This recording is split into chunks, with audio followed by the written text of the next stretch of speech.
step. Once you go here, you have to figure out how many calories you need and your different food groups, and it's based upon information that you put in. So when you get to My Plate Plan, you will put in your information. And again, just do the best you can. Your activity level, you're not very active, you're somewhat active or super active, and then calculate your food plan. And that is going to tell you how many calories and your different food groups. So this is more on the site there. If you click on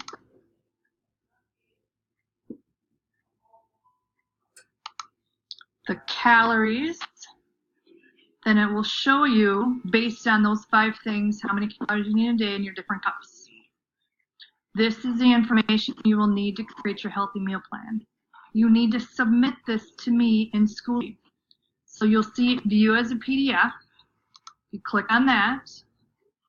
Here's what you need to submit to me into Schoology. If you're on a Chromebook, remember you can't print. You can hit print and then save as a PDF, put it in your drive, and then submit it that way. Do we have any questions on your meal plan?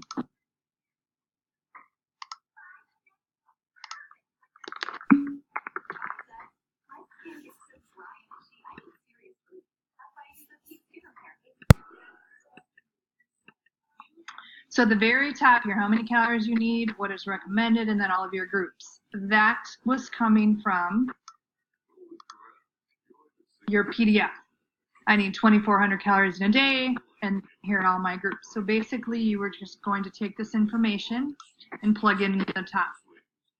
Then, all of the information, so the grains, the protein, the veggies, the fruits, and the dairy has to go in the bottom, and you have to have the correct amounts.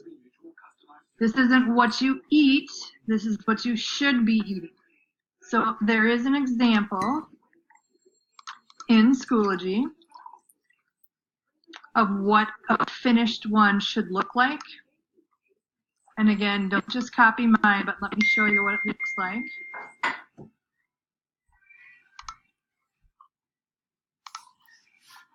So here's one that's finished for.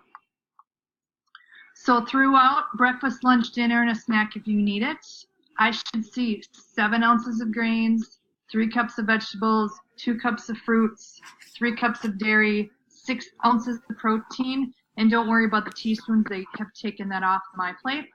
And again, this isn't what you eat, it's what you should be eating in the proper amounts. Please make sure you use the right measurements. Grains and proteins are in ounces. So you will see on my example, I have provided the food group and also the amount, either cups or in ounces. That's what a finished one would look like.